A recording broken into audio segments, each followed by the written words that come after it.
I know I've had women that say, he's cheated. He's not just cheated on me, he's cheated on our whole family. Yeah. He's broken up our family. Yes. That's the consequence of it. That's the consequence. Fine. Yeah, correct. But it still doesn't make him a bad dad, or doesn't make her a bad mother. Because we do, this is what people don't realize. You have a lot of... Oh, it's men and women. Yes, men and women. Men and women. Men and husbands, women wives. stepping out. But also, people recover from infidelity. Let's talk DXB. Real conversations by real people. Madeleine, firstly, I just want to say thank you so much for coming in and doing a Let's Talk conversation. Thank you for having me. I first came across your profile. You were on Helen Farmer, Dubai right. Eye. Yes. And the topic, very close to my heart, unfortunately, infidelity. And you were talking about how to prove infidelity in the UAE, what could be some of the consequences if in the criminal court they find out that that has been the case. And actually, it just resonated that, unfortunately, how common, that is. And you just explained it so well. You kind of made it seem like it's okay, it happens, and this is what you need to know, basically. So from my inquisitive nature, I started to do more research, and I found your TikTok, Instagram account. I was like, a very, very busy lawyer, partner, head of family law, is doing amazing digital content on topics that I think a lot of people would resonate with. Infidelity, custody, divorce. Even there was a topic you did on therapy. Is my marriage actually dead? Mediation. And I just spent hours just listening to your content and learning. And that's why I thought I'd love to meet you and learn more and just use this as a platform for others that a lot of people can't afford this type of legal advice. And I think that's one of the main reasons why we've got the Instagram page. I wasn't keen on doing anything on social media because that's not the normal, normal, you can call it normal now, but that's not the medium normally lawyers use to reach clients. But one of my nieces came over a couple of years ago and she was like, you need to be on TikTok. You need to be on Instagram. I was like, come on, I'm a lawyer. She's like, no, you must. This is how you reach people. This is how you reach our generation too. She's Generation Z. So, and she was right, because as soon as we started posting, we've had people asking more and more questions. And also we realized that if you can't afford our legal advice and our fees are high, then at least we post on Instagram and you can get the information there, some sort of information. It's fantastic. And I think that also resonated because we've only spoken once. And that's why I'm even more grateful that you've given me your time. That we spoke once and you said, I'm very big on pro bono, and it seems like supporting women and children seems to be a passion for you. Hence why you're willing to take the time out, because creating digital content, it takes a while. Yeah. So it's fantastic. And I just love what you're doing. So I really wanted to meet you in person and use this as an opportunity to learn more about you and some questions that I have. And I think others, since I launched my Divorced in Dubai first episode, that was the launch of Let's Talk, a lot of women and men actually have come to say, I've been through this in the UAE, it's not easy, and there's a lot of gaps. When I did my Divorced in 6 weeks, I got divorced very quickly, not non-fault divorce. But Ali, who was the lawyer that assisted me along with others, we were talking about the beyond this is what the law says and the actual human piece. And I was quite fortunate because I'd worked with the team before, so they knew me personally, but equally they gave me that time because I freaked out. I just felt like in my culture as well, I've said this before, divorce is not, you just don't. And unfortunately you go through maybe a lot of mental, physical abuse, whatever everyone else is facing, and you're just really told to just make it work. And when there's children, you definitely don't get divorced. So it helps me to normalize that. Unfortunately, it's more common than it should be. And yes, it can, reconciliation, I'm for reconciliation. I'm a Christian, forgiveness is important, but I think you also need to know your life is important and what you can manage. But they very much humanize the well-being and the mental health aspects, and it's going to be tough. And I'm not going to just tell you this is the law, take it or leave it by. And having lawyers like you and them makes such a difference. It's important because I think we have a massive roles in divorces. That's why I say it's always important to choose your lawyer well. Because people come to us. For me, I feel like I'm a doctor. People come to us and they are bleeding. And either you put a plaster on it and you stop the bleeding, or you do a deeper cut and the deeper cut is creating more problems with their partners. Yeah. And you have lawyers who do that. Yeah. Why? Because we will stay longer on Money. this issue, and then we'll get more money. More money. And when clients come to see me, I say to them, look, this is not cost effective. Right. Oh, wow. And I'm very, very, very blatant in terms of that. Excuse me, Firaz. but I am. I just simply say, look, this is not worth your money. If you want to continue down this route, by all means, fine. But it's not worth. It's not worth it. Yep. And that's the reality. Sometimes people fight for the sake of fighting. Yeah. I've had clients who fought through the English court and they've lost 1/3 of their assets in lawyers' fees. We go with lawyers' fees sometimes in some cases as high as £200,000. What? In lawyers' fees. I've got an ongoing case at the moment, 2 ongoing cases that are that high. And there needs to be a time where you have to stop. It's not worth it. There needs to be a time you have to stop. But the lawyer plays a big part in that. It's important that you remember what you're there for. And I think also because you wrote a post about choosing your battles and your peace. Yes. And that resonated with me so much because everyone was like, how can you get divorced so quickly? Why don't you do therapy? Like everyone has an opinion. And I know myself and I knew how much I could take.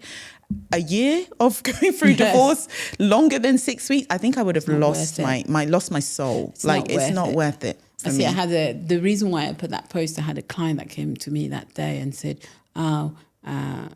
my husband stopped this membership for me. Okay. And he shouldn't have because I was still entitled to 6 more months. Oh. I want you to write to him. First I said, well, if I'm going to write, if it takes me half an hour to write, you're going to pay £850.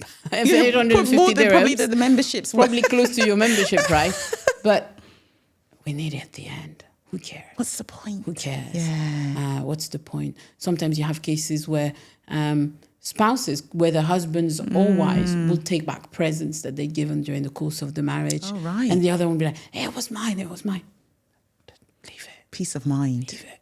It's not worth it. Well, unless it's worth a few. Well, it depends how much. That we can talk about. But sometimes, if it's something you can pay back with 1 month's salary, let it go. Peace of mind. I've learned massively let it go. It's not worth it. For sure. The sleep you lose, the mood you're in, the way it affects you, your work, your children. 10,000 dirham present. Let him keep it. Let her keep it. I know firsthand because one thing for me as well, like. Obviously, you go through life. I've gone through losing my father, grieving. But I think this one, my mum would hate me saying this publicly. This almost took me out. It almost took me out emotionally and physically. Of course. And I'm not very good at expressing. This is very new to me in terms of coming on and saying what's even happening in my personal life. But it's a process of therapy and healing and just being honest with myself. Yes. It's hard and it's exhausting. And you have to think about, is it worth, like how much is it worth my sanity? I think what people forget with divorce is you're breaking someone's dream, right? Yeah. You're shattering someone's dream that they may have had from as young children, as a child, especially if it's a woman, should hope to get married, have a family, and then all of a sudden you're saying, right, actually, I've met someone else. Oh, no, I didn't. How did you find out I met someone else? And I'm out. And I say to clients, you have a journey when it comes to divorce. And some people are ahead. Yeah. Some people are behind. You need to get that person to where you are to be able to do that divorce amicably. Otherwise, it's ugly. Yeah. But it's hard. It's hard because it's someone's dreams, someone's future, someone's security blanket, someone's idea of a family. And you scar that person on a love level for life. Yeah. They'll never love like they've loved. Yes. And even if I've come across clients now that have divorced and they've remarried, they've had children now, during that time, that person's struggling and that the mental health of divorce needs to be taken into consideration. Yes, and it's something we overlook. Yeah, for sure. And I know you've mentioned therapy on your kind of social platform before. When I first found out or, came to the realization that this is probably it for me in this marriage after knowing that person for 10 years, I did therapy instantly. Never done therapy before. Even like when my dad died, I think I was in Dubai. I took a new job, worked to just distract me. But this time, and I have a small son, and I just wanted to make sure that I heal. There's always going to be a little scar, but for him, everything I do is for him. That's my weakness, to be honest. That's where I tear up in therapy. If she mentions my son, I'm crying instantly. And that leads me on to kind of the custody piece, because that's a whole nother thing in itself. So the divorce is done, fine. But now we have a son together. So that person, we have to be in each other's lives in some way, which is, I'm still navigating that. His dad doesn't live here anymore. So that's even quite difficult in itself. But support. I mean, I'm paying probably 99.8% of my son's, monthly consistent expenses. There's an alimony case. So one of the things that a few women, when I came out about my divorce, they were like, I have children. They're saying that I'm the custodian at the time, I think. He's the guardian. What does this mean? I'm so confused. And even me, I'm still a bit like, I'm a single mum here, but what can I can't do? So that's the question that I often get. I mean, they're two separate concepts. Guardianships or guardianship rights are the rights of a father, historically, before the 1st of February. Because it changed, so guardianships are the right of a parent, I'm going to say it that way. Okay. The right of a parent to make decision on 4 areas of their children's life. Health, education, religion, country of permanent residence. Okay. Since the 1st of February, if you're non-Muslim, you share that right 50-50. Okay. If you are Muslim, that right is still given only to the father. Okay. With that right, or the right on those 4 areas, so it's not your day-to-day care of the child, it's just on those 4 areas. With that right comes guardianship responsibility, which is paying maintenance for a child, paying their rent, their food and clothing, transport, education, nannies, all the costs relating to that child the guardian has to absorb. And then opposite to that, you have the custodian right. And I think the confusion comes because when you look at American series, they talk about custody. Yes. And I think in South Africa, they also have the word custody. The custody, then they talk about legal custody. Yes. Which here is guardianship. Because it's legal rights. Right. Yeah, okay. And then when you look at it also for England, it's parental responsibility, it's guardianship. Yes. Okay. Then when it comes to custody, in England they call that residence. Right. Yep. Okay. In America, for example, they call that physical custody. Okay. Okay.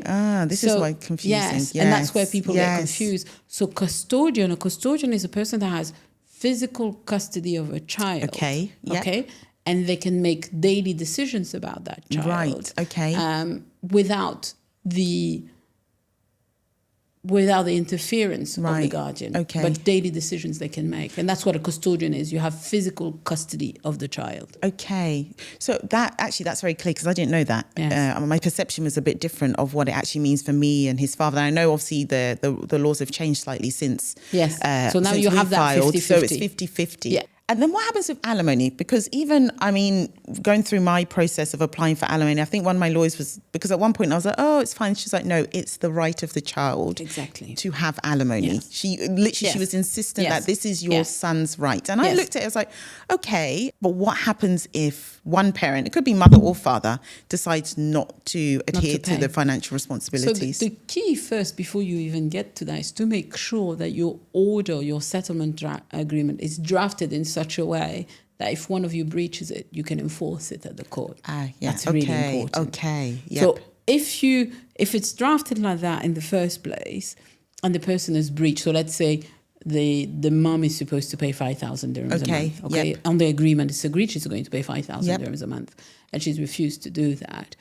She's supposed to pay it. That's why I say it's important you have the right thing on your settlement agreement. Let's say it says you're supposed to pay it on the 1st, and we're now the 7th. She hasn't paid. You go to the enforcement section of the court and say, right, here's my bank statement. Yep. No payment. Okay. She's outstanding. Get him to pay. And the Dubai court has different methods to get you to pay. I can imagine. They seize your car. Right. They freeze your bank account. They write to your employer and have your salary garnished. Oh, wow. Very shameful process. Very shameful process, yeah. They stop you at the airport when you clock in. Right, yes. And they take away your passport. And ultimately you can be arrested. I have a case at the moment where one of the parent has just done 30 days in jail. For not paying? Not paying. And he's going to do another 30 days. I don't understand why you wouldn't, though. Yeah. This baffles me, but everyone's quite different. Why you wouldn't? Sometimes it's ego more than anything else, and lack of guidance from other people. Yes, yeah. That people can be very save true. You from yourself. That's very true. And if you take the wrong advice, then it's so sad because again, you always have to remember there's a child involved. As much as what's happened has happened, and I'm trying to remind myself, I'm only human, that we have a son together, and it will take some time to readjust to our norm and the reality. But it's both, it's a responsibility of both of us to do the best that we can for that person. I find it strange when it has to be a battle or go to enforcement for you to provide. I mean, you have to see it from both ways. Maybe that person will think, well, why should I pay all that money? I keep saying I have a case, but I do so many cases. But I've seen situations where, let's say a dad moves out of the UAE. His salary is now a fifth of what he used to get, simply because the salaries in Europe are less, but also because he's being taxed. Of course. Okay. Yeah. And he was given an order to pay 15,000 dirhams a month for maintenance here in Dubai. Okay. Well, that fee, 15,000 dirhams a month is now £3,000, and that's how much he's making. How? Doesn't make sense. Doesn't make sense.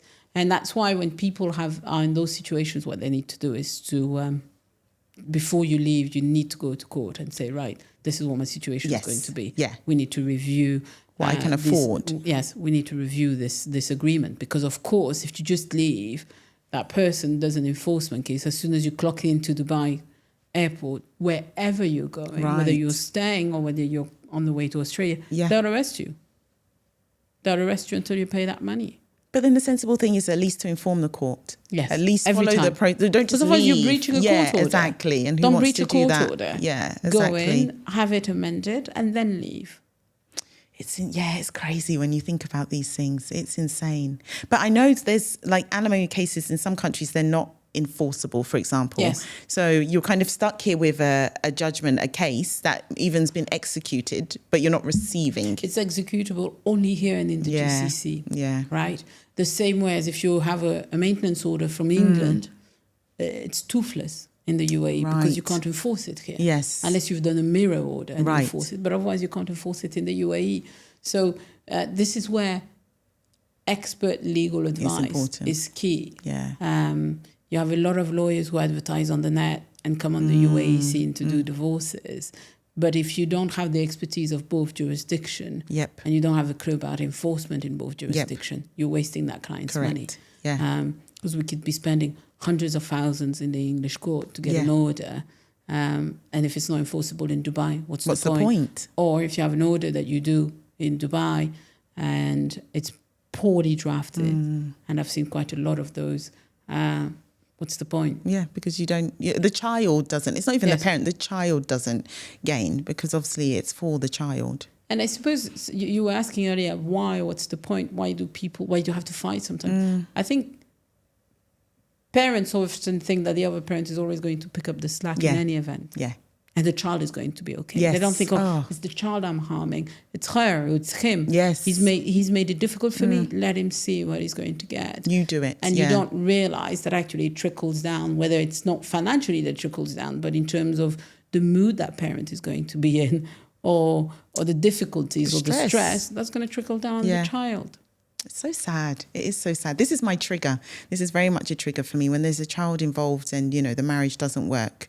For me as well, it wasn't the guilt of, I think I've gotten over the guilt of filing for divorce. It took me a long time to get over that because I have a child and I don't want him to be in a broken home and perception, all these things. Home. Well, you see, people often say broken home, but I hate those expressions. And I always say when parents are going through a divorce, that child, so let's call him Billy, Billy's family doesn't change because you and daddy have decided that you're going to get divorced. Yep.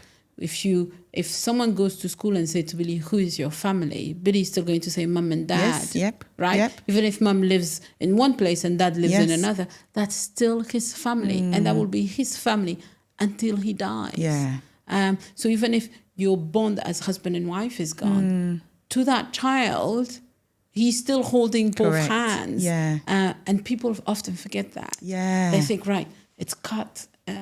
The family's cut. Yep. No, your relationship as husband Yes. and wife is, but your relationship as parent is still not. there. And to that child, you are his Yeah. family. So there's no broken family. Yeah. There's no broken That's family. such a good way to actually describe it. Because for me, culturally, and even religion, I'm a Christian, and I really had to deep dive into the Bible in regards to terms of divorce and Yes. what does God say about infidelity and just so many things, because there was a lot of guilt around, I filed for divorce, I've messed up my child. Yes. And you hear Yes. that externally. Yes. I did hear that. And Yes. even now, if I say I'm a single mum, you see the judgy mothers in the school and the, Hiding you know, their child oh away. my gosh, don't play with that kid. The house is like, so there's all of this around it. But then I'm very open to making sure that my son has both parents, and both parents are responsible. Yes. You know, I don't want to put him in a situation where one parent is very fickle and not reliable, because I think that creates its own trauma as well. But I'm very aware. Yeah, yes, it does. But sometimes when people divorce, that's when they think they should try and fix the other. That's true. You see? Yeah. If a father or a mother, if a mother is unreliable after the divorce, she probably was before the divorce. And I remember a friend of mine was getting divorced, and she was complaining about the father of her child. And I Yeah. kept saying to her, this is the person you chose to be the father of your child. Suck it up. You see how I just shifted. Yeah, so, but that's the reality. You can't change that person after the divorce. If during the relationship, well, prior to the relationship, he was already like that. During the relationship, he was like that. After the relationship, he's going to continue like that.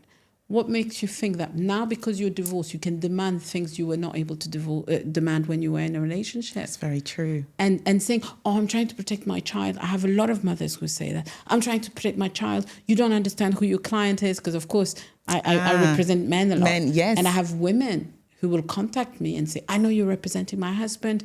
I've seen you on women's group. People say you're mainly for women. Why are you representing this Really? vile man? Oh my goodness. Yes. Why are you representing this man? Why are you doing this? Why are you doing that? And I say, hang on a moment. First, I can't talk to you, but when I am able to place one in, I will say, look, let's take a step back. Removed, here. yes. Let's take a step back. This person has probably been consistent in the way they've been treating you. What makes you think now that you're going to change them? Nothing. You've picked that person. You've picked them. That's the reality. And that's the reality. And even if that person then transpires to be a narcissist, okay, which in a lot of situations it is, Yes, yeah. you still pick them at the beginning. Which is another deep-rooted You conversation. Why did you pick that? Yeah, that's a whole nother conversation. You still pick them at the beginning. And also, we have mothers, a lot mothers, sometimes fathers, but a lot of the mothers say, I want to protect my child. From whom? That's their father. Yeah, true. That's their mother. True. With all their flaws, that child needs to equip himself to deal with that parent, whether that parent has shortcomings or not. Yeah. That child needs to learn and train himself how to deal with that parent. Yes. That's hard, It's though. disappointing. That's why I was Yeah. holding my heart. Ooh. It's disappointing to see your child waiting for mummy to come and pick her up, and mummy hasn't come. Or mummy's introducing a new boyfriend, or daddy's introducing a new girlfriend. It's disappointing. Yeah. But that child knows who their parent is. Yeah. And we all have different flaws. True. You can't say, oh, the fact that your partner is gone and cheated, and yes, it's a moral issue, but you will have also other moral Nobody's issues. perfect. Yes. Yeah, that's true. And I say that, keep giving the advice. It's hard to swallow. It's very hard to swallow. Very hard to swallow. Oh gosh. I see when it comes knocking at my door, when it's as part of my friend circle. Yeah. I lose it sometimes. It's because, very hard. It's deep. It's very, very deep. But you need to be able to take that step back. And this is where friends, but often lawyers, have that expertise to say, hold on. Yep. Let's take a step back here. Why don't you want him to go at Christmas? Well, I don't know what he's going to do with him. Well, is there a welfare concern? Is there a welfare concern? Do you think your child's going to be in danger if he's with their parent? Yep. No. It's also letting go of it, I think. I mean, when they're so small, like I think when it's a minor child, because the innocence is there. Yes. And also when it's something quite shocking, when it's maybe a characteristic trait that you didn't see in that person. So you're then like, who are you? I'm having to learn who you cheating. are. Ugh. Yeah, like cheating. I see I'm a lot in the women's group. And I see my husband of 7 years have just found out has been cheating or whatever. But that cheating is still a good dad. A bad husband, a bad husband and a bad wife doesn't necessarily make a bad parent. But isn't it about morals? So you could, physical cheating, but you could also cheat on your child in a different type of way, like your morals. But when you say cheat on your child, it could be lying on you. Lying, then. But you have people that lie all the time. True. And we pretend. I remember I used to be very righteous to say, I don't like lying, I don't lie, I don't lie, I don't lie, right? I'm a Christian, I don't lie. I do lie. I try not to. Yes. But sometimes in trying to save someone or embellishing or being economical with the truth, you're still lying. Yes. And yes, cheating is an abhorrent action. And I say that because a lot of my cases have cheating involved. Yeah, it's quite common, isn't it? But someone's lapse of judgment doesn't mean they're a bad parent. That's quite reassuring, actually. It doesn't mean they're a bad parent. Yeah. I've seen parents who have become better after a divorce because, of course, they haven't made an effort for that child. Yes. Before you'll have, and I'm not being sexist here, but dad's working, mum's at home. Yeah. Dad doesn't really make too much an effort because, mum's there and she's looking after everything. Well, mum is not in your team anymore. And you're with that child on a Sunday. You need to make it. Yep. You need to make it. And fathers will make bigger efforts or mothers will make bigger efforts to have that connection with the child because they realize that, I'm on this. If I want to create a meaningful relationship with that child, I have to put in the work. Yeah. And I know when I said, a bad parent, a bad spouse is not necessarily a bad parent. I say that apart from when it comes to domestic violence. Okay, because if there's domestic violence taking place, especially in front of a child, that relationship can be built up and monitored. Yep. But otherwise, because he's cheated, yes. And I know I've had women that say, he's cheated. He's not just cheated on me, he's cheated on our whole family. He's broken up our family. Yes. That's the consequence of it. That's the consequence. Yeah, correct. But it still doesn't make him a bad dad or doesn't make her a bad mother because this is what people don't realize. You have a lot of... Oh, it's men and women. Yes, men and women. Men and women. Men and husbands, women wives. Stepping out. But also, people recover from infidelity. Yes. A lot of cases. And that is also, obviously, that wasn't my story, unfortunately. But when people ask me, could you not have worked it out? Was there anything you could have done, etc.? Maybe, maybe. Yes. But I just felt, I prayed over it and I just felt that this was my decision. But I'm definitely for remorse. Yes. But I think it also takes a character. Like how remorseful is that person? Of course. How willing is the man or woman to forgive? Are they taking accountability? Are they willing to repent? There was a lot that I was observing, which helped me to make my decision. Yes. But I think if you can salvage something that is so precious. And to me, there's two types, and this is extremely controversial. I remember saying that on Dubai Eye with Helen the other day. For me, there's two types of cheating. And I would have never said that before. Right, okay. But now that I've done, 10 years plus of just divorce, because before I used to do children work as well, I realized that there are different types of divorce. There is the emotional, cheating. Yeah. There's emotional cheating. Okay. Where the partner will go and confide themselves with that person. Yep. And it's not just a physical need that's being... Yeah. And then the second one is the physical need of saying, you know what, I've got clients that come to me and they will say, he's cheating. I'm like, okay, fine. Okay, let's take a step back. Right. How? And they're looking at me like, what do you mean? It's cheating. Cheating is what do you cheating. mean? I'm like, right, just give me more. Just explain to me. Is it cheating? What is he cheating with? Yeah. Who is he cheating with? And then sometimes they'll say, well, one off. And then you deep into it. Some clients even say to me, are you a psychologist? Why are you asking this question? When was the last time you had intercourse? Well, Billy's 5. That was the last time. Whoa. Well, yeah. I'm not justifying anything. But I understand. I'm not justifying anything. Of course. Yeah. But as a lawyer, you have to put yourself in both sides. And you have to be able to advise your client also to say, right, okay, it's been 5 years. If there's a physical need there, why don't you go and see a therapist before you come to me? Go and see a therapist together, and then you'll see. Maybe therapy can help you guys fix it, and if it can't, it can't.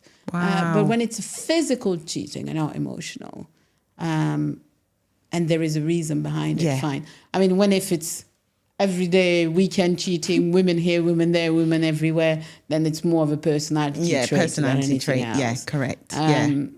Yep. But it's fixable. But listen to the questions that you're asking, clients. You are not a typical lawyer. Because even to ask those questions, which could potentially lose you work, because maybe they go to therapy and they sort it out, which is fantastic. Yes. But you don't get many people that say that. No, because I have a conscience. I have to, being a divorce lawyer and a practicing Christian is a bit... That's hard. I wanted to tap into that because that is a topic for me where... being a Christian and I'm not the strongest Christian. I'm leaning on faith so much. Yes. This year has taught me a lot of things. But you battle religion and you battle obviously your job and your conscience and your morals. That's a very difficult thing to manage. And I discuss that a lot with my students because I say I'm a practicing Christian. I won't say just I'm a practicing Christian. Let's open it to all religion. Yeah, correct. Right? Yeah. I believe in God. I believe in God's principle of marriage. And I really believe in marriages. And I probably am involved in more than 50% of the divorces in Dubai, or expat divorces in Dubai, right? But I really believe in marriages. That's why when people come and see me, I say, hold on, have you gone to therapy? Yeah. Are you sure this is the end of the road? Are you sure there's nothing that can be done? Because I'm still going to be here in 3 months and I can divorce you in 3 months. It's fine. And in Dubai court, in 6 weeks, 8 weeks, we're done. But go and try and see. If it doesn't work, come back. I'll still be here. And yes, I'm talking myself out of money. But then at least, number one, I can sleep at night. Yeah. And anyway, I'm extremely busy anyway. I've got lots to do. But I can imagine. And I have lots to do. Yeah. But for me,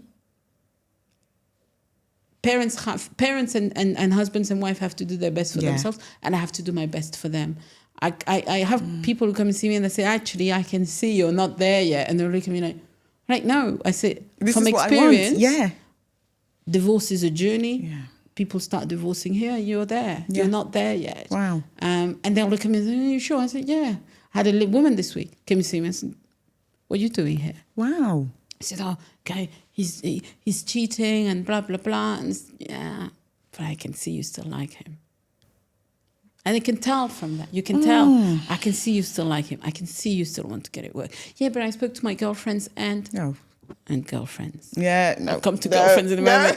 But I've spoken to my girlfriends and then they give me your details and then, okay, fine. But I can see where you are in the divorce journey. You've not even started, right?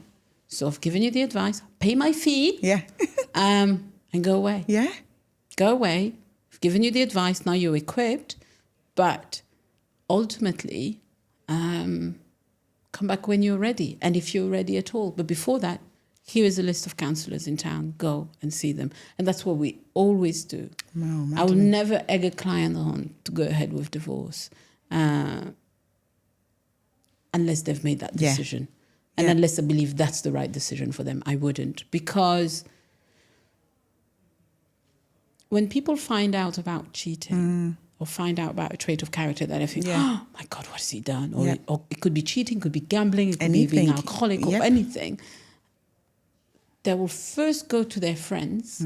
But Dubai is a place where friendships are young. Oh gosh, yeah. This is a topic I want to cover Yes. another day. Friendships are very young. Yeah. So instead of going to a group of people that actually have your best interest at heart, they have your superficial interest at heart. Yep. So instead of saying, right, why don't you go and try this? Why don't you go and try that?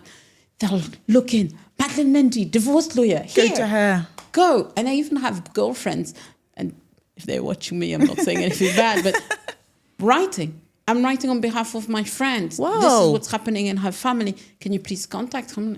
Why isn't she contacting me? Yes. She's not contacting me. She's not ready. She's been pushed into maybe a direction she's not ready then. And you have people where their best friends will come to the meeting and they talk more than them, thinking that you're not ready. No. You're not ready. And you see that often. You see that often. Oh, I kept mine very private for that reason, because it's such a big deal for me. I think only just recently when I launched Let's Talk, family members knew about my divorce. Yes. I didn't want external parties to influence my decision to stay or to leave. Right. I really had to go into myself, my morals, my faith, my religion. And luckily I didn't have any voices saying leave your marriage. No one said that. But all they said is find your peace of mind and what you can sit with. Yes. As hard as this process still is, and even saying I'm divorced, it's difficult, but that's why I went through therapy, because I need to work through it. But no, that's a decision you need to feel 100%, or at least 80%, or some percent that's high enough for you to go and see a divorce lawyer and go into Madeleine's office and say, this is what I want to do. Yes. Because external voices, when you're crying at night at 3 a.m., They're not there. Those people are not there. No, they're not there. They're not there. Yeah, so you have to be and really people careful. divorce in pairs. If someone in your circle is divorcing, stay away from them. Oh, influence. I didn't have that. It was just me. That's why I felt so isolated. I say that. But often it's the case. Interesting. Yes, because you'll have the person they have found their newfound freedom will say, why are you listening to him? Why are you listening to her? Look, why is he stopping you from doing that? We're free, we're fine. And we're in Dubai, you're going to get a lot of maintenance. Off we go. These are conversations that happen? Yep. I'll write a book by the end of my career. Yeah, I think you should, Madeleine.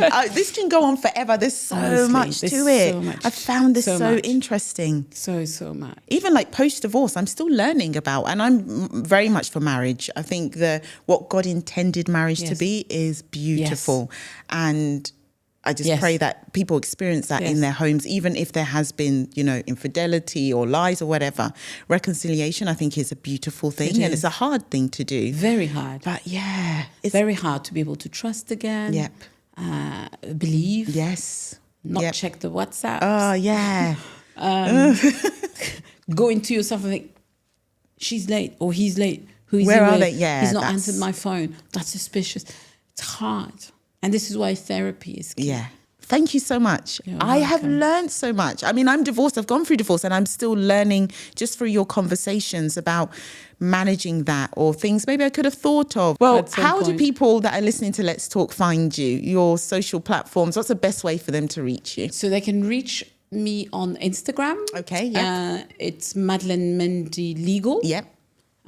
Or they can email me, although my email is extremely long.